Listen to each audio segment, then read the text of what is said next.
A carne suína é a fonte de proteína de origem animal mais importante do mundo e também é a carne mais consumida, alcançando cerca de 100 milhões de toneladas produzidas por ano. Um programa de melhoramento genético de suínos, ele visa a obtenção de animais com bons índices de taxa de crescimento e de eficiência alimentar. Foram coletadas amostras de pelo e, respectivamente, os folículos pilosos de 40 animais da raça Landrace e Large White.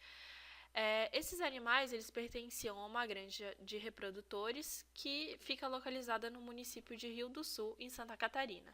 A análise das amostras ela foi realizada no município de Florianópolis, no Laboratório de Ensino e Pesquisa em Genética Animal. Para a extração do DNA genômico, nós pegamos as amostras que continham aproximadamente 40 folículos pilosos e em cada um desses microtubos foi adicionado 500 microlitros da solução de Tetuin. Essas amostras foram para um banho-maria e ficaram a 65 graus por 1h30 com agitação periódica a cada 15 minutos. Passado esse período, foi adicionado proteinase K, que é uma enzima, 7 microlitros em cada microtubo. E novamente essas amostras foram para o banho-maria e ficaram dessa vez durante 6 horas com agitação periódica a cada meia hora.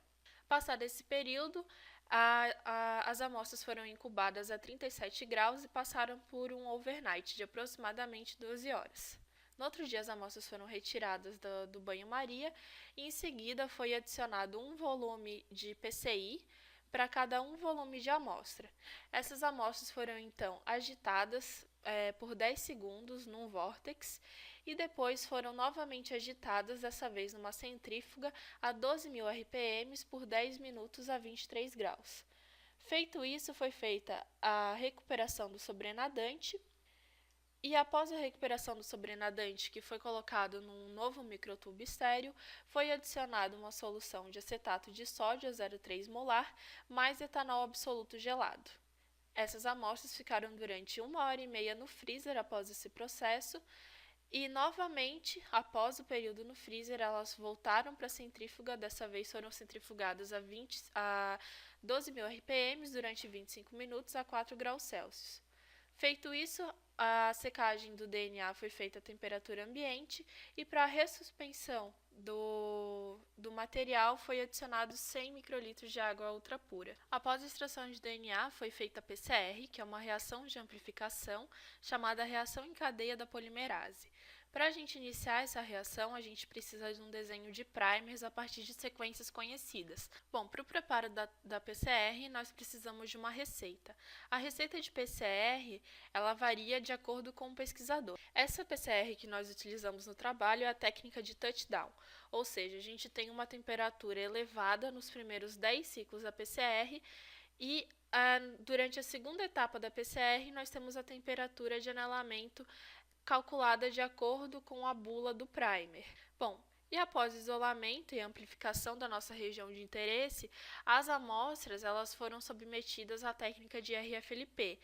Para RFLP a gente também tem uma receita como na PCR. Agora vamos aos resultados. Aqui a gente tem uma imagem que representa a extração de DNA genômico das 40 amostras que foram utilizadas nesse trabalho. Em seguida, a gente tem uma imagem representativa da PCR. A gente tem aqui, nesse primeiro pocinho, a gente tem 1Kb+, que seria uma régua molecular. Aqui eu marquei 100 pares de base, aqui a gente tem 200, 300, 400 e assim por diante. Então, aqui a gente pode ver que as nossas amostras elas tinham um pouco mais de 100 pares de base. Agora vendo o resultado da nossa marcação molecular, que é a RFLP, a gente tem aqui um gel a 2,5%, também a gente tem aqui a nossa régua, que é 1Kb+, e aqui a gente pode ver que todas as amostras que a gente analisou, essa é uma imagem representativa das 40, mas todas as amostras tiveram o mesmo padrão de migração de bandas, ou seja, a gente não teve polimorfismo nessa região que a gente estava estudando. Como resultado, a gente tem aqui que o mesmo padrão ele foi obtido para todas as 40 amostras, o que caracteriza um monomorfismo genético para essa enzima que a gente utilizou, que é a PST1. Sendo assim, a gente sugere que outros estudos trabalhem com enzimas de restrição diferentes e com outras regiões, outros exons, que a gente possa buscar polimorfismos nessa população de suínos reprodutores.